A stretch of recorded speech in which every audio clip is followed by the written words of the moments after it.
Welcome back. आप देख रहे हैं साल 2011 की कारोबार जगत की महत्वपूर्ण घटनाओं पर हमारी खास पेशकश।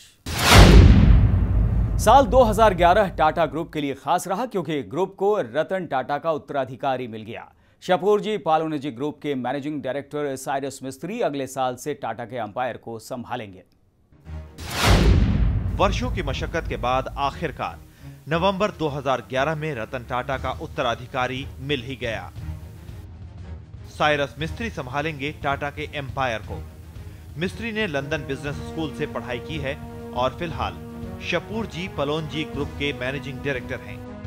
टाटा सन्स ने रतन टाटा के उत्तराधिकारी को ढूंढ निकाला। साइरस मिस्त्री अब टाटा ग्रुप के कारोबार को संभालेंगे।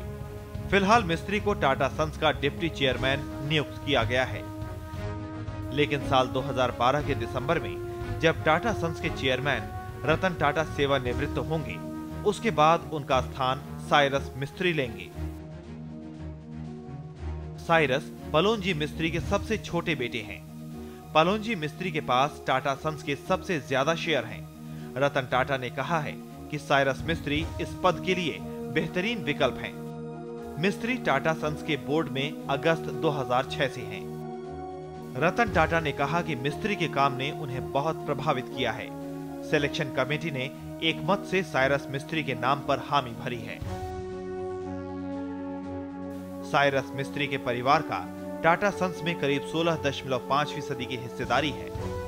रतन टाटा ने टाटा ग्रुप को एक अलग मुकाम तक पहुंचाया है। देश और दुनिया में टाटा के झंडे बुलंद किए हैं। लैंड रोवर, जगुआर, कोरस सहित एक के बाद एक कई विदेशी कंपनियों को खरीद लिया। दुनिया की सबसे सस्ती कार नैनो को हकीकत बनाकर दुनिया को रतन टाटा ने हतप्रभ कर दिया। एक साल के बाद जब साइरस मिस्त्री पूरी तरह से टाटा ग्रुप का कारोबार संभालेंगे, उसके बाद उनकी असली काबिलियत का पता चलेगा। Rajeev Ranjan, news express, Delhi.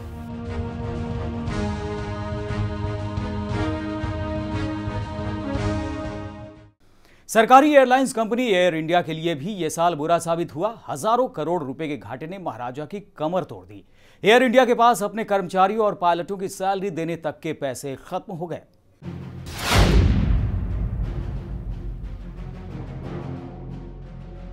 साल 2011 में एयर इंडिया के कर्मचारियों और पायलटों को कई महीनों तक सैलरी के बिना काम करना पड़ा क्योंकि कंपनी के पास पैसे खत्म हो गए। एयर इंडिया रोजाना 15 करोड़ रुपए का नुकसान उठा रही है। इस साल एयर इंडिया का कुल नुकसान और कर्ज बढ़कर 69,000 करोड़ रुपए तक जा पहुंचा। कर्ज में डूबी एयर इंडिया को उस समय बड़ी राहत मिली जब भारतीय रिजर्व बैंक ने कर्ज की अवधि को मौजूदा 10 साल से बढ़ाकर 15 साल कर दिया। इस फैसले से समस्याओं से घिरी एयर इंडिया के डेट सर्विसिंग बोझ में कमी आएगी।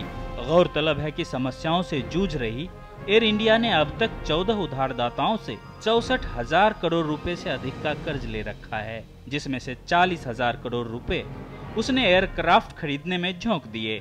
एयर इंडिया के घाटे और इस खस्ता हाल में पहुंचाने को लेकर सीएजी की रिपोर्ट भी सार्वजनिक हो गई। रिपोर्ट में साफ तौर पर कहा गया है कि एयरलाइंस जिस समय नाजुक दौर से गुजर रही थी और घाटे में थी, उस समय इतने मोटे खरीद ऑर्डर देने का कोई तुक नहीं था। Rajeev Ranjan, news express, Delhi. King of good times के नाम से मशहूर विजय माल्या के लिए साल 2011 ठीक नहीं रहा क्योंकि इनकी कंपनी किंगफिशर एयरलाइंस कर्ज के बोझ तले दबकर दिवालियापन के कगार तक पहुंच गई। पैसे की कमी की वजह से किंगफिशर एयरलाइंस ने सैकड़ों फ्लाइट कैंसिल कर दिए।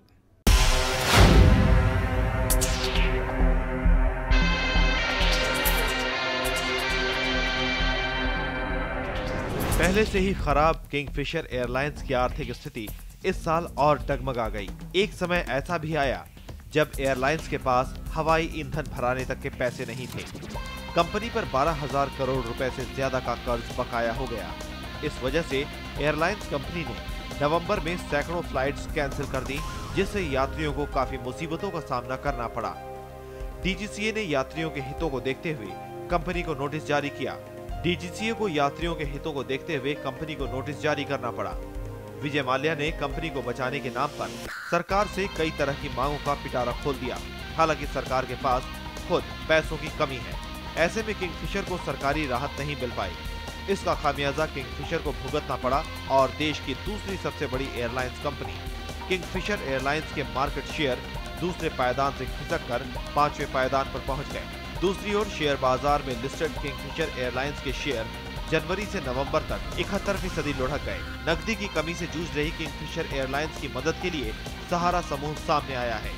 जानकारी के मुताबिक सहारा समूह किंगफिशर को 2.5 अरब रुपए से ज्यादा की मदद देने पर विचार कर रहा है। Rajeev Ranjan, news express, Delhi. Steve Jobs के निधन के रूप में इस साल उद्योग जगत को सबसे बड़ा नुकसान हुआ। लंबे समय से कैंसर से पीड़ित एप्पल के पूर्व सीईओ स्टीव का अक्टूबर में निधन हो गया। स्टीव ने कंप्यूटर को एक अलग लेवल तक पहुंचाया। स्टीव के आविष्कारों के लिए दुनिया हमेशा उन्हें याद रखेगी।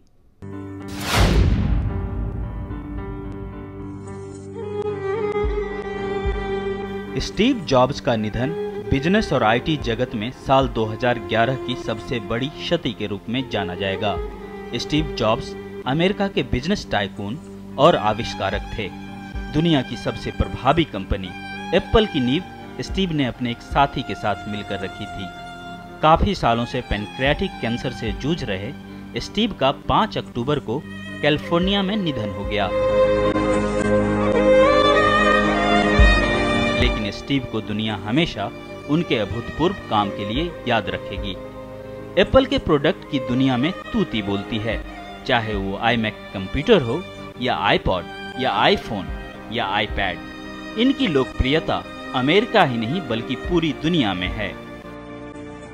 मरने से केवल 2 महीने पहले स्टीव ने एप्पल के सीईओ पोस्ट को त्याग दिया। स्टीव जॉब्स ने कड़े संघर्ष करने के बाद जीवन में ये मुकाम हासिल किया था। कैलिफोर्निया के सैन फ्रांसिस्को में पैदा हुए स्टीव को पॉल और कार्ला जॉब्स ने गोद लिया था।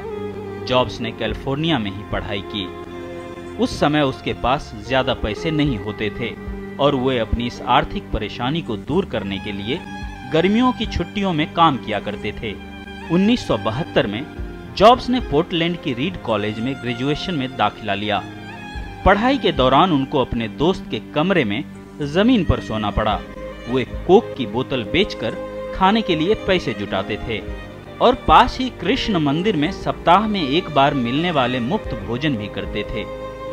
जब कभी दुनिया में सबसे प्रभावशाली उद्योगपतियों का नाम लिया जाएगा, उसमें सबसे ऊपर स्टीव जॉब्स का नाम आएगा।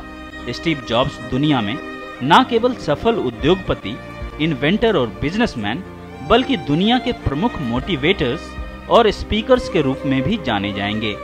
Rajiv Ranjan, news express, Delhi.